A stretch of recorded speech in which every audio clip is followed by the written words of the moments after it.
Assalamualaikum warahmatullahi wabarakatuh. Salam Om Swastiastu, Namo Buddhaya, salam kebajikan. Perkenalkan, nama saya Cinta Cantika Darminto Putri dari kelas HK21C1 Prodi Hukum Universitas Pelita Bangsa. Di sini saya akan menjelaskan kembali pengertian perbuatan pidana. Pengertian perbuatan pidana menurut Muljatno yaitu perbuatan yang dilarang oleh suatu peraturan hukum, larangan yang disertai ancaman atau sanksi yang berguna yang berupa pidana tertentu bagi barang siapa yang melanggar larangan tersebut. Adapun unsur perbuatan pidana itu ada 3. Pertama, perbuatan yang dilarang adalah perbuatannya atau perbuatan seseorang manusia itu suatu kejadian atau keadaan yang ditimbulkan oleh kelakuan orang.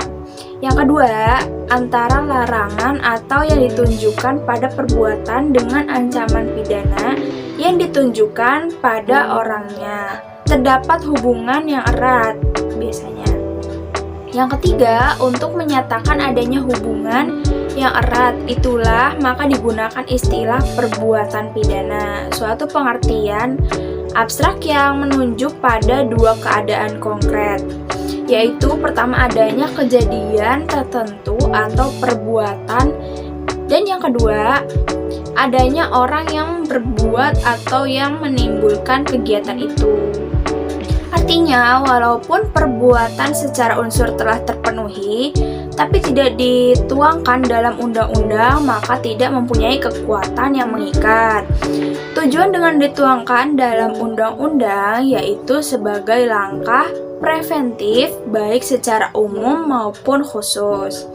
Ada 2 kategori bentuk perumusan perbuatan pidana. Kategori pertama yaitu perumusan formal, yaitu yang menekankan perbuatan. Contohnya pada pasal 362 KUHP tentang percurian. Kedua, perumusan material, yaitu yang dilarang dan dapat dipidana adalah hal yang menimbulkan akibat tertentu. Contohnya pada pasal 359 tentang menyebabkan matinya orang lain. Yang ketiga, ada rumusan material formal, yaitu antara perbuatan dan akibat dicantumkan dalam rumusan pasal.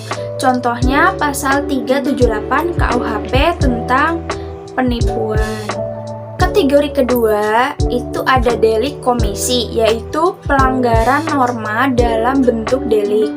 Contohnya pasal 351 tentang penganiayaan. Lalu ada delik omisi, yaitu lawan dari delik komisi, yaitu melanggar norma yang memerintahkan. Contohnya pada pasal 224 ayat 1 KUHP, kewajiban menjadi saksi. Lalu berikutnya ada definisi strafbar-feit. Secara harfiah, kata straf artinya pidana, bar artinya dapat atau boleh, dan feit adalah perbuatan. Istilah tersebut artinya peristiwa pidana, perbuatan pidana, dan tindakan pidana. Lalu yang terakhir ada unsur perbuatan pidana. Menurut Simons, ada beberapa unsur-unsur dalam perbuatan pidana, yaitu yang pertama, perbuatan manusia bisa positif atau negatif, berbuat atau tidak, atau membiarkan. Yang kedua, diancam pidana, dan yang ketiga, melawan hukum. Keempat, dilakukan dengan kesalahan, dan yang terakhir oleh orang yang bertanggung jawab. Sekian penjelasan dari saya, kurang lebihnya mohon maaf. Wassalamualaikum warahmatullahi wabarakatuh.